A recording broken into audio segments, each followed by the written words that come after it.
I've been around the world, seen a lot of things as the earth has twirled. Been amazed and excited, collecting the clues when I was running, trying to fill my own shoes. And now I'm right here, and everything's good, and all the little pieces fit just like they all should. Yeah, life's been going fine, I'd even say it was good. Today I wouldn't change a thing if I could.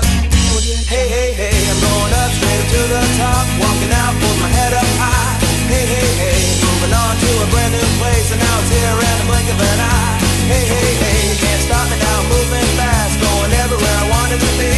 Hey, hey, hey, and now I'm here today with made for me. Yeah, I was born to be free. Hey, hey, hey, I'm moving up, straight up to the top, walking out, holding my head up high. Hey, hey, hey, moving on to a brand new place, and now it's here in the... While I have been traveling the world, one of my continents where nature is abundant is Africa. And I have done quite a few countries in Africa, but I was mostly impressed and overwhelmed by the huge Victoria Falls. So I have been to the Victoria Falls, which is now located in a small town called Livingstone. And it is also known as the smoke that thunders. It is positioned almost exactly halfway along what we call the Zambezi River's 2,700 kilometer journey from its source to the sea. As you can see, while I was standing right in front of this plunge, where the river actually plunges headlong into the 100-meter vertical chasm, which spans over the full 1.5 kilometer width of the river. It may not be the biggest river in the, fall in the world, but the height of the fall is more intense than any other fall that one can think of. And when it falls, you can see, it creates the biggest curtain of falling water in the world, I repeat. And also it is also one of the 7 natural wonders of the world. And the power of the falls is so awesome that with the highest ever flow recorded way back in 1958, when it reached more than 7 lakh cubic meters of water in 1 minute. You can imagine the intensity and the largeness of the flow. The water in gorges rose 18 meters, 60 feet above its normal flood level. The mighty Zambezi River that I've been talking about has over the millennium cut through the rocks, and falls and fissures have been created and carved out, not one, but 8 successive precipices, and now almost the 9th has begun. When we talk of our ancestors, our early ancestors inhabited this area almost, as history goes, 1.5 million years ago. There would have been a different Victoria Falls to the one we see today. Being one of the greatest physical spectacles in the whole African continent, it stands to reason that it has attracted so much interest from us, from the human being over the time, and therefore the area is steeped in a lot of history and of course mystery. Since I have gone twice to see this mystery and admire the fall, a wee bit of what is the history. Why is this small town that harbors the Victoria Falls called Livingstone? The label of Livingstone, which this small town which harbors the famous Victoria Falls, comes from an individual, a gentleman called David Livingstone, November of 1855. He was transported in a canoe by the local Makalolo people to the very edge of these falls. This Scotsman was very sensitive and was overwhelmed by his first sight of the spectacular fall that he momentarily abandoned his scientific observations and recorded. It has never been seen before by the European eyes, but scenes so wonderful must have been gazed upon by angels in their flight.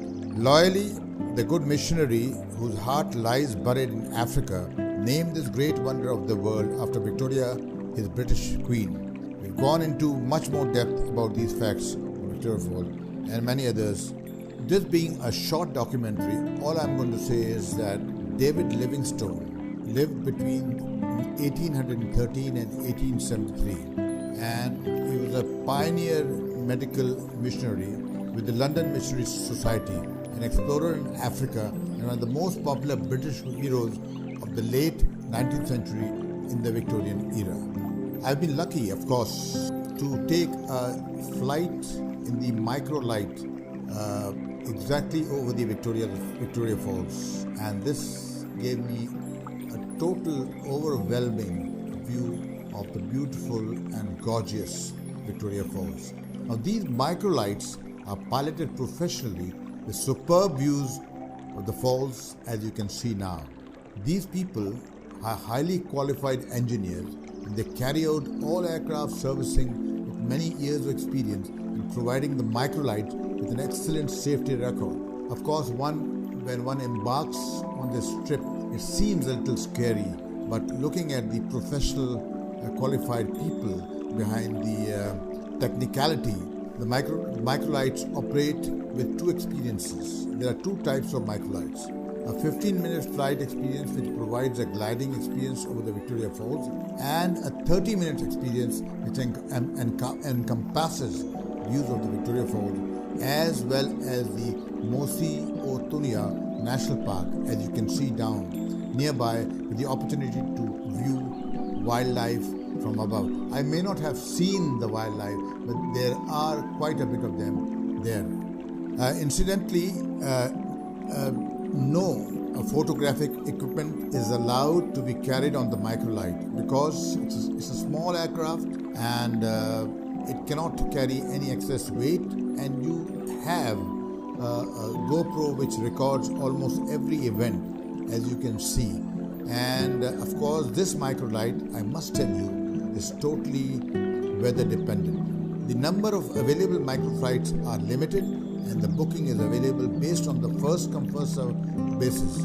I was lucky that I was there in the nick of time and was able to use one of these aircrafts to see this absolutely amazing scenery below. The landmark is exceptional. You can see for yourself. You can see the bridge that separates Zimbabwe to Zambia and how it flies over the flow of the Victoria Falls. So another interesting aspect of the Victoria Falls. Now this is a hike. Seeing the Victoria Falls from its base, as you can see for yourself, is a breathtaking experience. But there is a rather strenuous hike involved. I did go down with a friend of mine, who's always been very generous, but the hike was not easy. One has to walk down the Batoka Gorge, go under the Victoria Falls bridge, as you can see, and take a raft to the base of the falls. It all sounds very simple, but I must tell you, having gone through the drill, having gone through the experience, but you do have to be reasonably fit in order to complete this rather physical activity. It takes about half an hour, 30 minutes to get to the bottom of the gorge, which is almost 110 meters high, 360 feet, with steep steps, rocks, and some rafting and swimming. I did not do the swimming part of it, but it was a pleasant sight to be right there at the boiling point height. Then there's a preparation time and rafting across the other side of the gorge, which takes about 30 minutes. I was not able to do that. My fitness was a little compromised, but spending about an hour at the base of the fall, it takes roughly another hour to get back out of the gorge. It is an experience of a lifetime, though it is very enjoyable and worth the time and the effort. Now, the boiling point where I'm standing you have to go into a seasonal activity.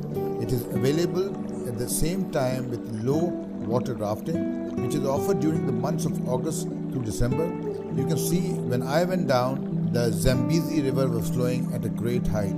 The water was gushing and it was a high water season. So outside these months, the sheer volume of water makes it very dangerous and access is almost impossible, like it was when I was there. The hike starts at about 9 o'clock and ends at about 7:30. So, having described this absolutely amazing, spectacular fall, I hope you have enjoyed listening to me and going through the drill and seeing this enormous fall and the height with which it falls. I hope you will appreciate what we have done, gone all the way to the Zambezi River in Zambia, and do subscribe to our channel. Thank you.